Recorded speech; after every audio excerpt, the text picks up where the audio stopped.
우리는 하나님을 언제 찬송하게 될까요?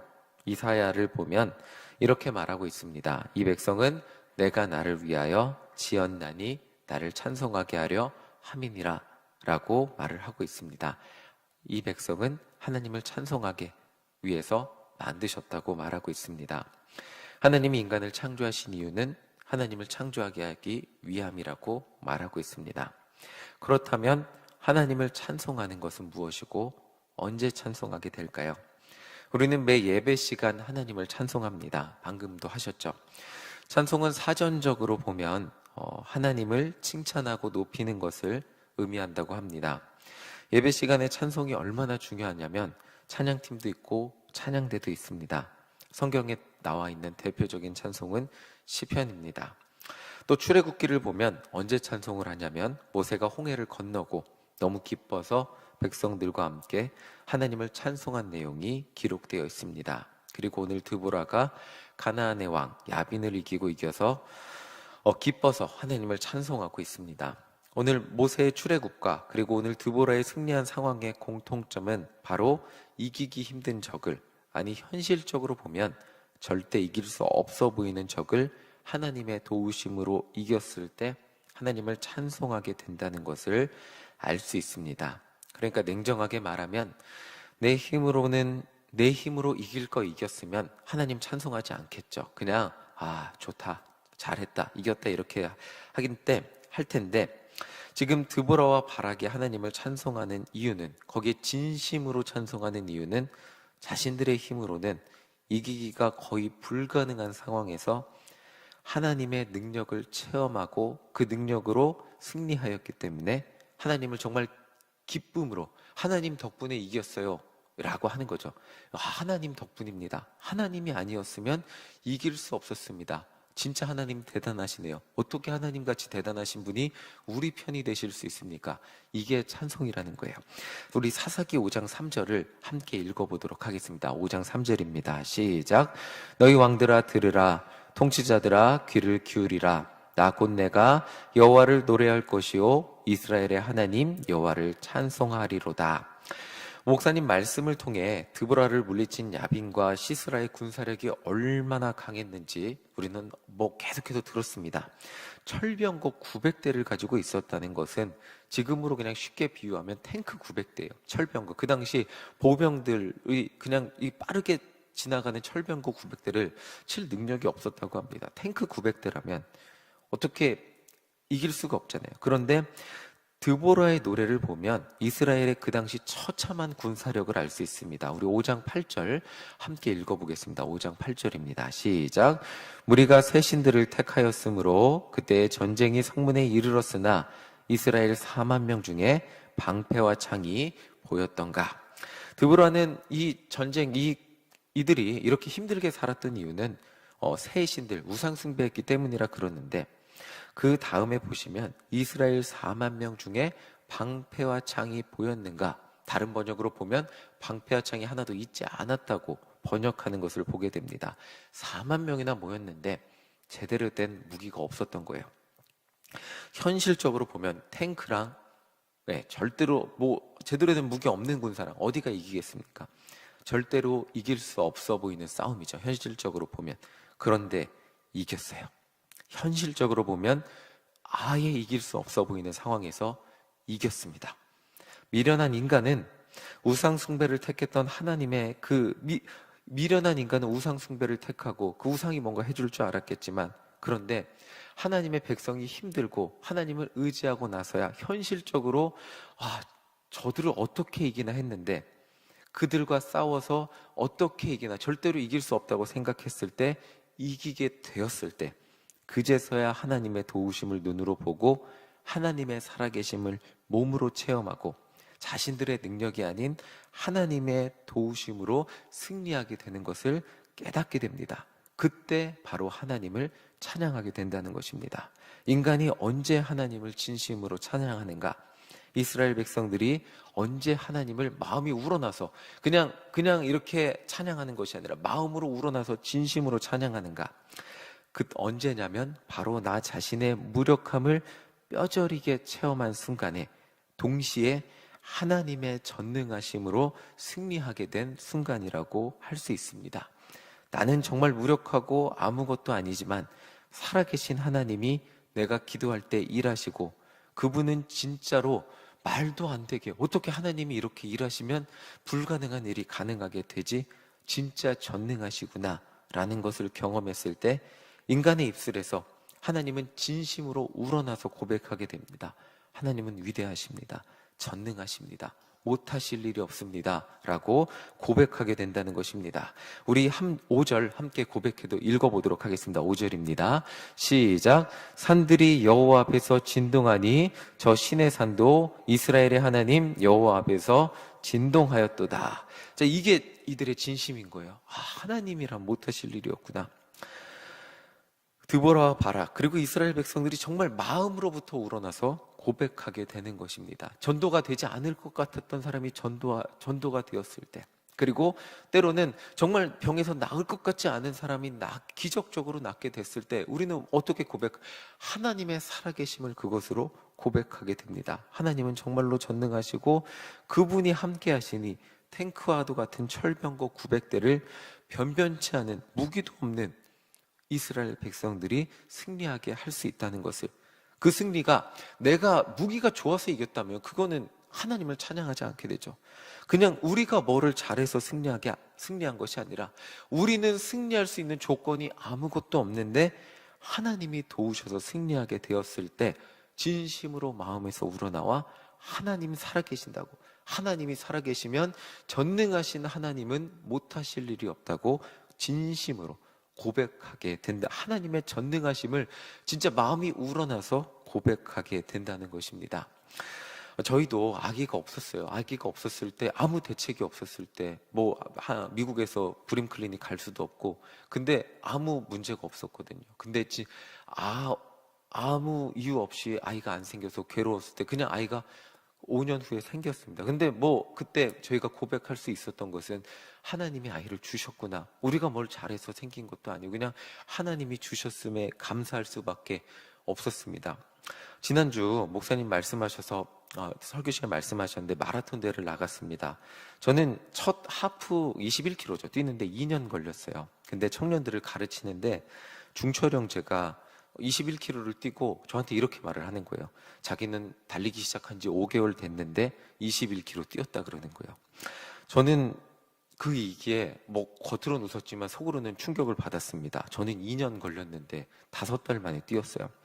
은강이는 3월에 나간 대회에서 저보다 연습량은 훨씬 적어요. 그런데 1시간 42분에 들어왔어요. 저는 정말 열심히 뛰었을 때 제 최고 기록이 1시간 34분이었는데 저는 엄청 많이 은강이보다 뛰는 양이 훨씬 많았는데 은강이는 몇 번 이렇게 뛰고, 물론 그 전에 뛰었죠. 그런데 제가 볼 때는 훨씬 적게 뛰었는데 너무 기록이 좋은 거예요. 다들 너무 잘 달리더라고요. 그래서 저도 청년들한테 목사님 목표가 뭐예요? 그래서 저는 1시간 29분으로 들어오는 게 목표라고 큰 소리를 쳤습니다. 근데 문제는 그 속도는 제가 한 번도 성공하지 못한 기록이었어요. 버거운 속도예요. 쉽게 말하면. 저는 달리기를 그동안 꾸준히 하긴 했지만, 풀코스도 완주하긴 했지만, 이게 풀코스 완주랑 또 다른 게 10km 하프 마라톤은 빨리 뛰어야 되는데 그 빨리 뛰는 속도가 1년, 2년 정도 멈춰 있었어요. 속도가 안 늘어나요. 나이가 있으니까 40대가 되니까 빨리 뛰어지지가 않는 거예요. 거리는 길게 달릴 수 있게 됐지만 속도는 올라가지, 어느 순간 막혔어요. 그것 때문에 이제 난 더 이상 안 되나 보다 고민을 하고, 이제 청년들이 저를 앞서가겠네 그랬는데, 이제 청년들이 저를 뭔가 이렇게 약간 우러러 보면서 목표가 뭐예요? 그러니까 저도 약간 큰 소리를 쳤습니다. 1시간 29분이라고. 한 번도 해보지 못한 저한테 버거운 속도를 목표를 잡고 그렇게 해보겠다고 했습니다. 내심 부담은 되는데 청년들이 저를 볼 때마다 목사님은 그냥 하실 거예요 라고 하는데 정말 부담이 많이 됐어요. 토요일 날 이제 대회를 나갔는데 그 전날 금요 예배 시간에 기도를 하는데, 하나님 어떡해요? 기도를 하는데 마음이 너무 부담이 됐는데 어쨌든 그렇게 마음이 편안해지고 기도를 마치고 집에 가서 잤어요.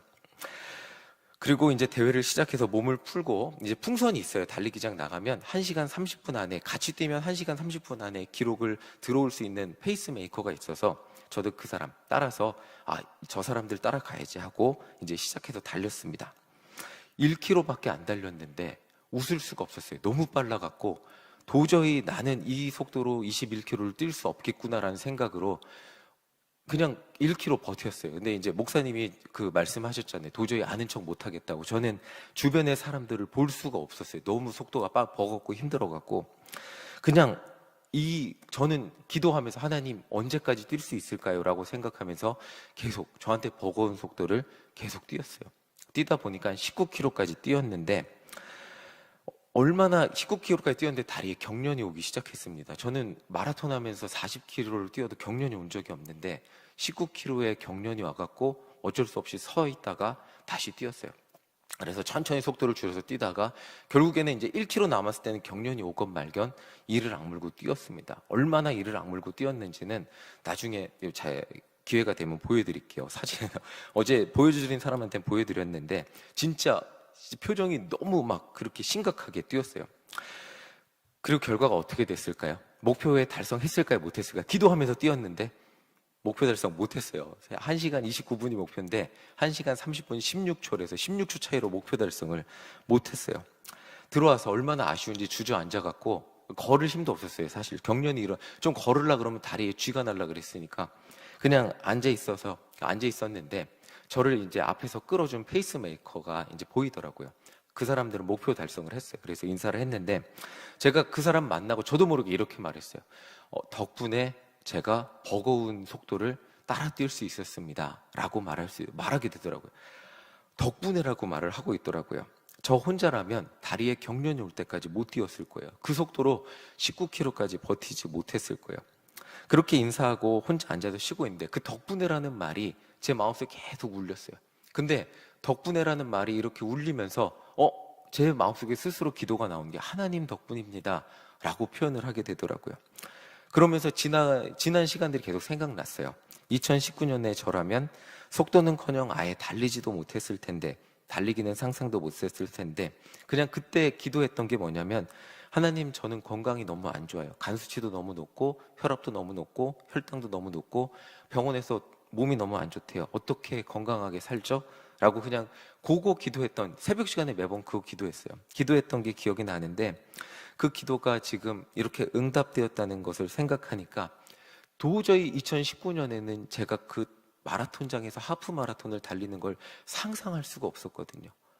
진짜 제가 어떻게 이렇게 변해서 달리기를 하게 되었는지 제가 다시 2019년으로 돌아가도 지금 제 모습으로 살 수 있다는 장담을 할 수가 원래 달리기를 잘했던 사람이 아니니까 제가 달릴 수 있었던 것이 떠올려지며 하나님의 은혜라는 것이 고백될 수밖에 없었습니다. 매번 생각하지만 제가 살을 빼고 달리기를 하지 않았다면 저는 젊은이부 청년들하고 축구를 할 수조차 없었을 거예요. 아예 못했어요. 젊은이부 사역을 하면서 여러 가지 청년들하고 운동하는 걸 꿈조차 추지 못했을 거예요. 어떻게 절묘하게 젊은이부를 맡으면서 운동을 하게 되고 그 의도한 것은 아니지만 살을 빼게 되고 운동을 하게 되고 젊은이부 활동을 같이 어울릴 수 있게 됐습니다. 이런 생각이 드니까 저는 제 삶에 일하신 하나님을 진심으로 찬양할 수밖에 없었습니다. 저는 제가 그렇게 할 수 있는 사람이 아니었기 때문에 그리고 저 혼자 노력으로 운동을 잘하고 달리기는커녕 1km도 뛸 수 없는 사람이었다는 것을 생각했을 때 하나님이 도우셨다는 것을 고백할 수밖에 없었습니다. 하나님은 진짜로 살아계셔서 제가 37살까지 한평생 운동을 정말로 싫어했던 달리기를 해보지도 않았던 마정훈이라는 사람의 기도를 들으시고 응답하시는구나. 정말 말도 안 되게 저를 변화시키는 것을 경험했을 때 그냥 부담되는 그 기록을 속도를 뛰게 하시고 그냥 마라톤에서 완주하게 하셨다 이런 것이 아니라 저 같은 사람도 하나님이 도우시면 달릴 수 있고 저 같은 사람도 저같이 운동을 싫어했던 사람도 하나님이 도우시면 청년들과 함께 20대 청년들과 함께 축구도 할 수 있고 저 같은 사람도 이렇게 운동할 수 있다는 것을 그냥 하나님이 도우시면 불가능한 게 없다는 것을 믿음으로 감사로 고백할 수 있게 되었습니다. 드보라의 승리는 제 이 고백과는 비교도 안 되는 고백이었을 거예요. 철병거 900대와 싸울 때 누가 현실적으로 내가 든 무기가 철무기도 아니고 변변치 않은 제대로 칼과 방패도 없는 그 이스라엘 백성들이 철병거 900대를 보면서 무슨 생각을 했을까요? 승리를 예측할 수 있는 사람은 아무도 없었을 거예요. 그런데 그들은 승리했어요. 하나님의 능력 때문에. 그들이 경험한 건 우리의 능력이, 우리의 칼이 얼마나 보잘것없는지 알아요. 우리의 방패도, 우리가 가진 무기들이 얼마나 보잘것없는지를 뼈저리게 알고 그들의 철병 앞에서 얼마나 두려워했을지도 알아요. 그런데 하나님은 그들을 승리하게 하셨어요. 그 순간 그러면 그들은 무엇을 경험했을까요? 하나님의 능력이에요. 하나님의 살아계심이에요. 그리고 하나님이 함께 하시면 세상에 두려워할 것이 없다는 것을 경험하게 되었어요. 그때 그들이 진심으로 고백하는 것이 하나님의 전능하심이고 하나님의 살아계심이고 하나님이 나를 도우시면 못할 것 없다는 그 찬양의 고백이에요. 오늘 우리 마음 가운데 이런 진심의 이스라엘 백성들과 같은 드보라와 바락 같은 이런 진심의 고백이 있기를 간절히 소망합니다. 그냥 찬양하는 것이 아니라 정말 내 마음속에 우러나서 하나님이 함께 하시면 내 인생에 불가능함이 없습니다. 하나님이 함께 하시면 못할 일이 없습니다. 하나님이 함께 하시면 안 될 것이 없습니다. 하나님이 함께 하시면 이 남대문 시장도 오늘 우리 또 전도 나가는데 이 회원 노인정도 하나님이 함께 하시면 무너지지 않을 곳은 없습니다. 우리 눈으로 볼 때는 안 될 것 같죠. 어렵죠. 불가능할 것 같죠. 그런데 하나님이 함께 하시면 가능합니다. 그리고 우리는 그때 무엇을 봐요? 내가 말을 잘해서 전도가 되는 것이 아니라, 내가 말을 잘해서 우리 가정이 구원받는 것이 아니라 하나님이 살아계셔서 역사하셔서 정말 안 될 것 같은 곳들이 전도가 되고 하나님의 역사가 일어나는 것을 우리는 보면서 하나님을 찬양하게 되는 것을 우리도 모르게 우리 스스로 고백하게 되고 경험하게 됩니다. 이런 은혜가 우리 가운데 넘쳐나기를 간절히 소망합니다. 정말 우리를 기도하게 하시고, 기도할 때 불가능하지 보였던 일들이 이루어지게 하는 것을 하나님은 우리 삶에 경험하게 하십니다. 네, 하나님은 우리를 창조하셨습니다. 왜 창조하셨다고요? 나를 찬송하게 하려 함이라. 그럼 우리가 언제 찬송한다고요? 하나님의 전능하심을 경험했을 때. 언제 전능하심을 경험한다고요? 내 삶에 내 힘으로 현실적으로 이룰 수 없는 일들을 하나님의 전능하심을 통해 이루어지는 것을 경험했을 때 우리는 하나님을 찬송하게 됩니다. 우리의 진심으로, 자발적으로 나도 모르게 하나님의 살아계심을 경험했기 때문에 오늘 기도하는 우리들 가운데 이런 하나님의 전능하심을 경험하고 정말 우리의 입술에서 하나님을 진심으로 기쁨으로 찬양하는 이 찬양의 고백이 멈추지 않는 우리 모두가 되시기를 간절히 소망합니다. 아멘.